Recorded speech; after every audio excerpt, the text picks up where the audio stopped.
You're at a comedy show and everything?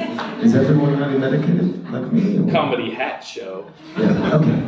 We just did it to see who was listening. And apparently not very many people, so hopefully you'll listen for the next comedian, which is a very good friend of ours. What's his name again? I believe it's Sean, which is a derivative of John. It's an Irish version, and then the Scottish version of John is Ian, so it's the Scottish derivative of the name John, which is Sean. I call him Jonathan. Jonathan FitzGerald. There, make some noise! Last comedian that make some noise!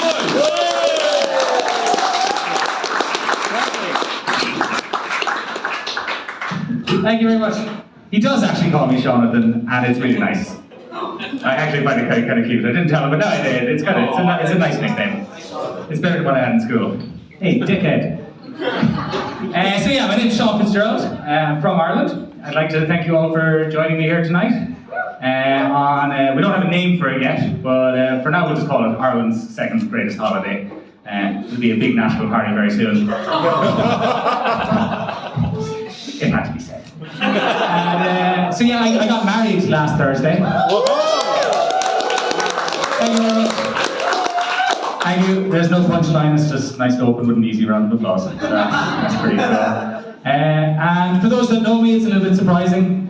I know, looking at me on stage, you're like, oh yeah, it must be easy, you're so cute, thanks. But,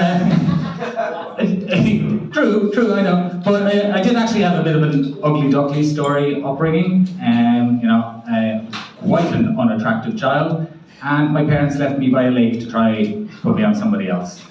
So I had a bit of a tumultuous, I'm not saying it was bad, I'm just saying, my parents and me, we didn't have the greatest relationship growing up. I do remember when I was young, my mom would sometimes cut onions right in front of me, just to make me cry. Which, it sounds kind of bad, but it made me feel a lot worse on the inside, because I always knew that she thought onions was a shitty name for a puppy. No, it wasn't all that bad. We had some good times as well. I remember when I told them I wanted to be a stand-up comic, they laughed at me. I was like, that's pretty supportive. We're making ground there. That's nice.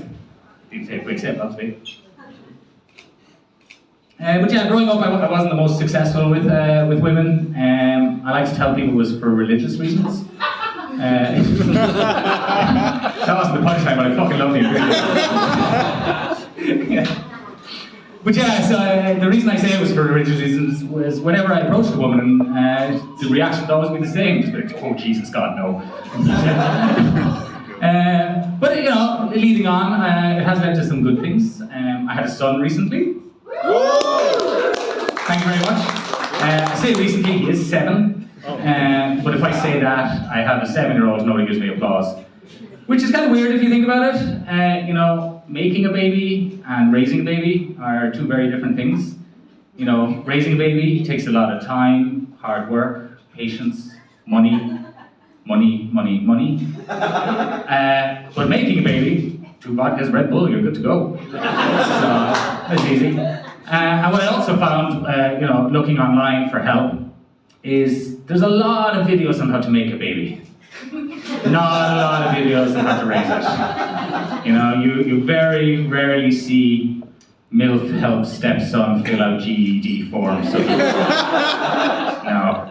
Every time it's like, I'm going to college. It's like, yeah, well done. And you're like, that's not how you get into college. So, I've moved on a little bit from the educational videos. I started winging it as a dad myself, which, as you can see, winging it from comedy, I'm probably great at it. But there's been some advantages to having a son. Is there any other parents in the room? I know Barry's parents are here, Alex's parents are here. Any other parents? There's some, all right. Here too. Hey, 2, yay! So we all know, the benefits of having children. Number 1, physical evidence you've had sex. Oh, fuck yeah. Check this out, call me virgin boy now. Number 2, might not apply to everyone, but getting the toys you always wanted. It's fantastic. It's like, hey buddy, what do you want for Christmas? I would like the Ninjago Lego castle set with all 12 soldiers. That sounds cool. But I was talking to Santa, they're out of them. But he has a shitload of PS4s, and you've been pretty good this year. So guess what you're getting? Yay! Maybe next year on the Lego. And then when you're older, you can make jokes about your terrible parents. But yeah, there's some other benefits. One of the great things as a comedian is, the things they ask you, they give you material. Talking to him one day, he's like, "Hey, Dad." I'm like, "Yes." He's like, "Do you ever make up hypothetical situations just to transition to a new joke and maybe set up something that you couldn't think of a transition for yourself?" I say, "Pete, I would never do that. Let's go finish building this children's hospital." I would never use my son like that. That's terrible. But one actual true story. As I said, I got married recently, which means my wife had a hen party recently. And I don't know if I even told her this story. I just find it fucking hilarious. On the Monday after, she thought her and her friends had cleaned up the apartment pretty well.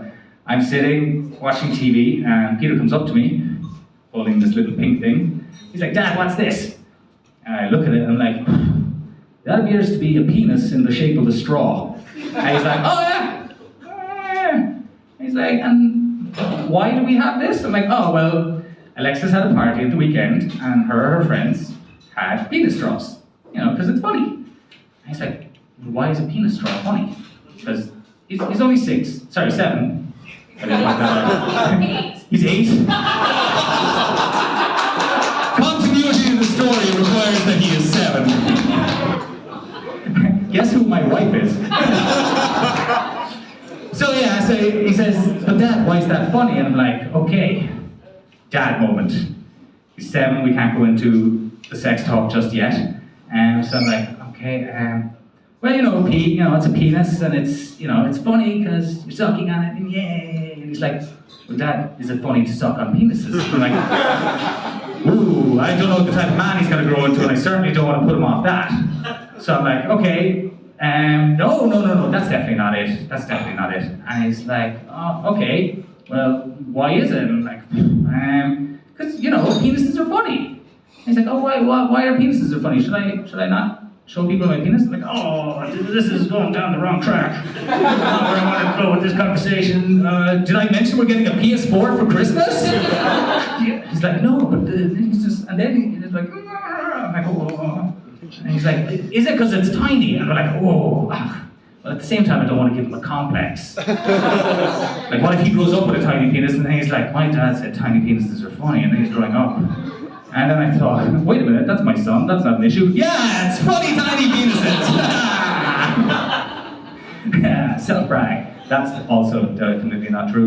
But, so what I went with is because it's bright pink, and bright pink penises are funny, and they're not usually bright pink. Sometimes they are, and that's totally fine. And at this point, I realized he had been so distracted by the penis, my answer didn't matter. And I realized, holy shit, if he grows up gay, he's gonna make a man very happy. So that was pretty cool. So we moved on from the penis story fairly quickly. And, I was like, could grow up, gay man, straight man, whatever in between. It's up to him, whatever. You want to play with plastic penises, big penises, whatever. I'm a straight white man. I don't play with the penises that much. And I know you're all now, we've got to the point, straight white man, and all these penis jokes. What the fuck are you doing in comedy? Well, I'll tell you, because that's my next joke. How I got into comedy is the same as any straight white man. 6 months ago, I was sitting in a comedy club, watching somebody on stage who had practiced for years, developing their talent, their art, writing jokes, studying late at night, watching videos, online lessons, performing for years, going to open mics, closed mics, practicing in front of friends, practicing in front of bars, rewriting, retraining, redoing it night after night for years upon years, and here they are in front of me, and I'm looking at them going, fuck, wow, I could do that. And here I am doing it, so maybe because this is straight white man's but, there are some other advantages to being a straight white man. If you put me in a room with a gay man, a black man, and a Muslim, I am definitely the most likely to rape and murder your children. But I'm the least likely to be arrested for it, so hey, swings and roundabouts.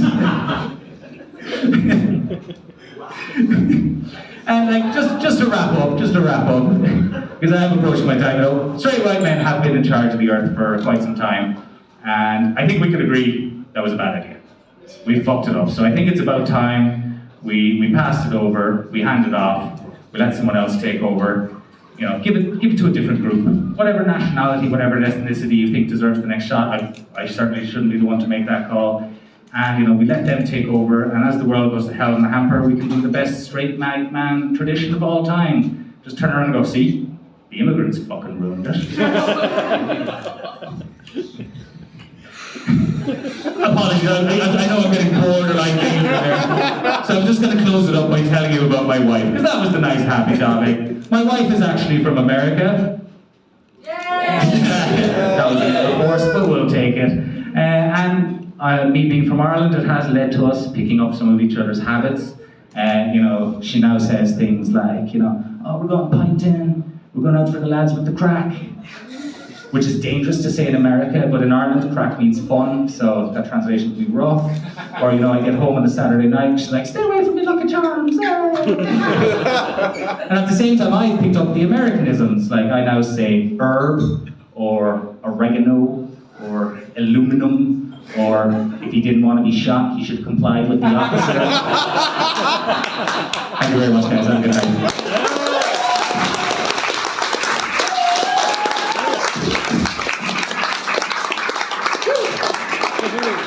Keep it going for Jonathan. Oh, come on, keep it going. You need to make some noise for the last comedian. It was a great night. You guys had fun? Thank you for coming out. Without you, there's no us, so we thank you. I'd like to remind you of the comedians tonight we started with Joe. Can we get a big round of applause? You want to come up? Come on, we're going to get a curtain call. Does anyone remember after Gio? Who? Roxanne. Roxanne. Way to go, Shway. Roxanne, get up here. After Roxanne. Nobody remembers? After Roxanne, we had Rick. I remember Rick Diaz. After Rick, Roxanne's mom. I love that. There you are. She has a name. Chris Von Pratt. After Chris, Terrence. Is Shway the only one playing this game? Nobody else back there has any guesses? Did he see this list before? Did you take a picture of the list? No. Okay. He's just that smart. And you guys should come back because Shway is also very funny and he will be on the stage. So come back, see the comedians every Thursday, countdown at timeouts every Thursday. Who was next after Terrence? Terrence, get up here. Terrence. Get over, Terrence. No worries. After Terrence? Tristan. Trent, there we go. Canadian Jesus. Everyone kneels to the altar.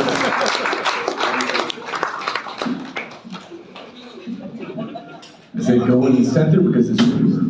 So you gotta go over here a bit more further from the microphone. What's reverb? There's a microphone, and then there's the speakers, and then there's reverb because we go too close to the. I don't know if anybody knows what reverb is, but that's what it is. So, and our next comedian of the night. Quentin! Give it up for Quentin!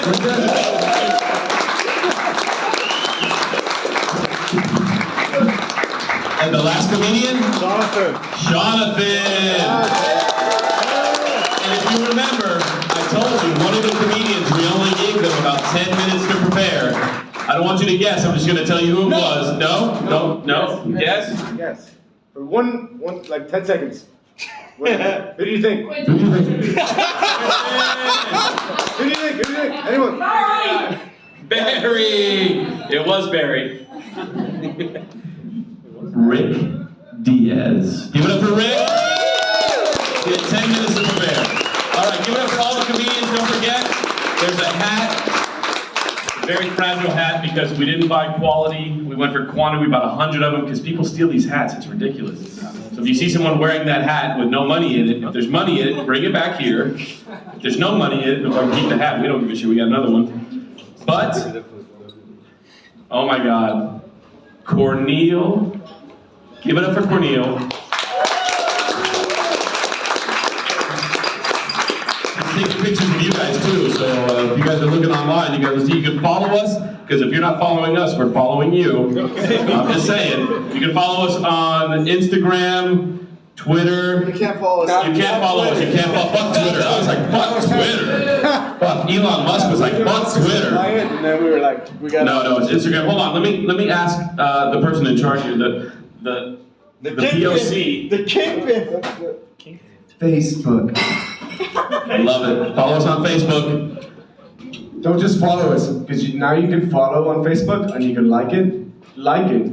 Because if you follow it, then we don't get a like. And then we don't know if you like it or not. You're just following it, seeing what's happening. But then if you like it, then the algorithm says like, you like it, and then we're like, more good. And then if you follow it, it just follows things, and you can see what's going on with the page.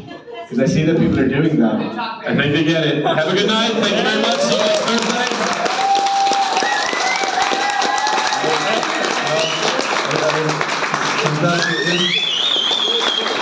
I would like to say, give it up for Barry's parents. Barry's the one that started the whole night. Barry's mom.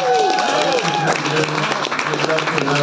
And the MCs, Barry and Austin. Yeah.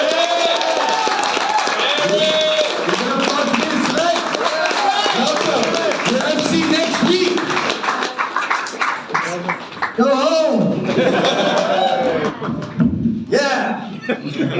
But also don't forget about the hat. Okay, it's good. And also you can stay and have drinks. And also you can use the bathroom.